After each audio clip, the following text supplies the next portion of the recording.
First of all, we're going to line 4.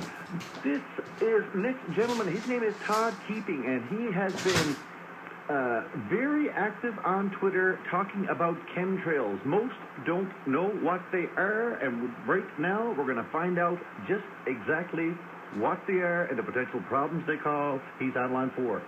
Todd, how are you? Good, how are you? Good. I'm glad to have you on, Todd. You have been very active tweeting a lot of videos about chemtrails. Can you explain to the listeners what a chemtrail is?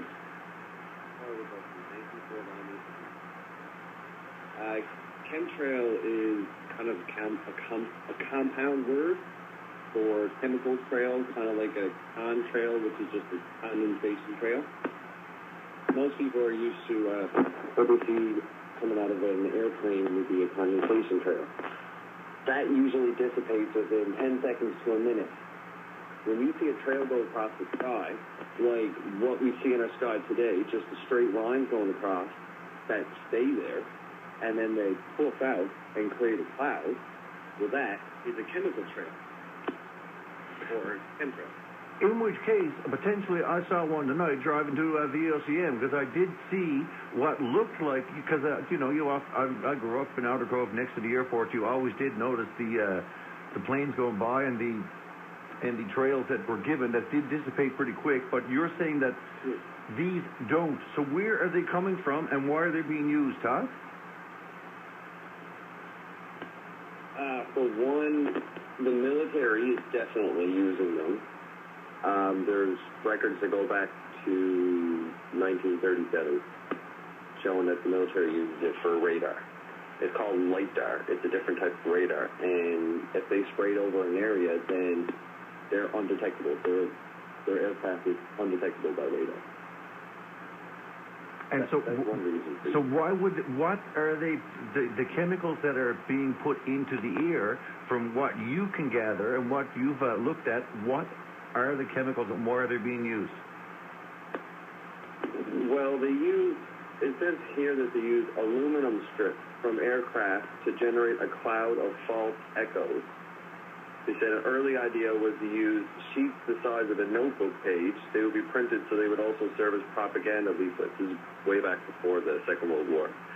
It was found that the most effective version was using strips of black paper backed with aluminum foil, and then they use a measurement that's extremely small. They say 27 by 2 centimeters or 11 times 0.79 is an extremely small, which I believe we now call nanoparticles, which would be smaller than an air particle or a hydrogen particle, like whatever's like the water molecules that are up in the air.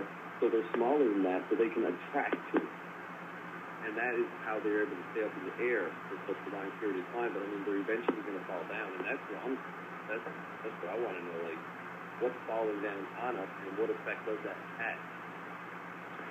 And what can you gather from what you have sort of like? What do you suspect it is, and what have you learned that it is? Well, there's different people around the world, especially down in Arizona, in the States, and they've got soil samples and water samples, which aren't solid proof, but still they're extremely high levels of barium, strontium, and aluminum. And these are radioactive metals that they can be magnetized very easily. That's what I've heard. That's how they do it. They magnetize these particles, and they're able to stay up in, like they spray them up in the ionosphere. So that's like the Earth's natural grid, which we use for our Wi-Fi. We're bouncing our Wi-Fi off it all the time. That's all those towers you see around, like up on the hills, those really big tall towers. Yep. Yep. And then there's on some of the major streets, you'll see like a little tiny one that'll come up. So like it looks like a little leaf, but they're all Wi-Fi. They're everywhere. Some people got them on their houses, some people got them on their cars. Mm-hmm. But to me, when you look at it like a topographical map, if you were to take it, they take Newfoundland, and then you stretch it all the way out, because if you drive across Newfoundland, they're everywhere. And then you get out in Gander, and they got even more, because there's an Air Force base out in Gander. And then you keep going across, because I've driven across last summer, and they're everywhere, so it's like a grid. It's basically like a grid. So the military could access that grid, which is our Wi-Fi grid, as well as and then use that for their application as well. That's what we're doing. We all know that the internet came from the military too. Oh, so that's fun. So it's the chemical. You're saying that these grids that are being used to, they can actually collect potentially information. Yes, exactly. It's just a way to deflect something off of it and get a reading on it. There's so many different things that they can do. Apparently, it reflects the sunlight too, which reduces global warming. A way to combat CO2 emissions. Well, Todd, listen, I tell you that some people are sitting around the province tonight, sitting straight up in their chair as to what this is, and if they actually just go to Google it, they can find out all kinds of information on it. Is that right? They can.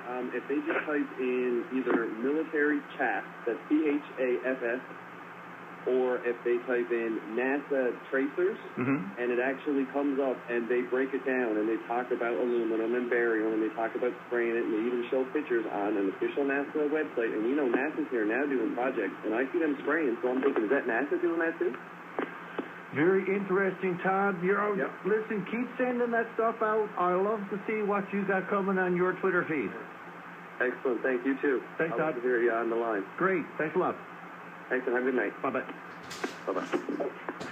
Now, you didn't know that before, did you? I don't know if anyone has an opinion on that or wants to Google it and check it out. Todd has been looking at this for quite a long time now. We're going to go straight to Connie, and she is on line. Where's she do? She's in line 1. Top of the queue. Connie, how are you? Hi, good evening. A bit nervous, first-time caller. And there it is, folks. A round of applause for the first-time caller. Oh, I listen to you all the time, but I haven't called in and things. I'd like to talk this evening a little bit about issues that have been on your show regarding East Waste Management. Sure. And cabin owners. I happen to be one of those cabin owners. Okay. And just a little bit of background. About 3 years ago, we purchased a cabin in the Spread Eagle area. A gentleman approached our driveway and said he represented East Waste Management and wanted to know if we wanted to avail of the use of the service that he was offering to the community next to us.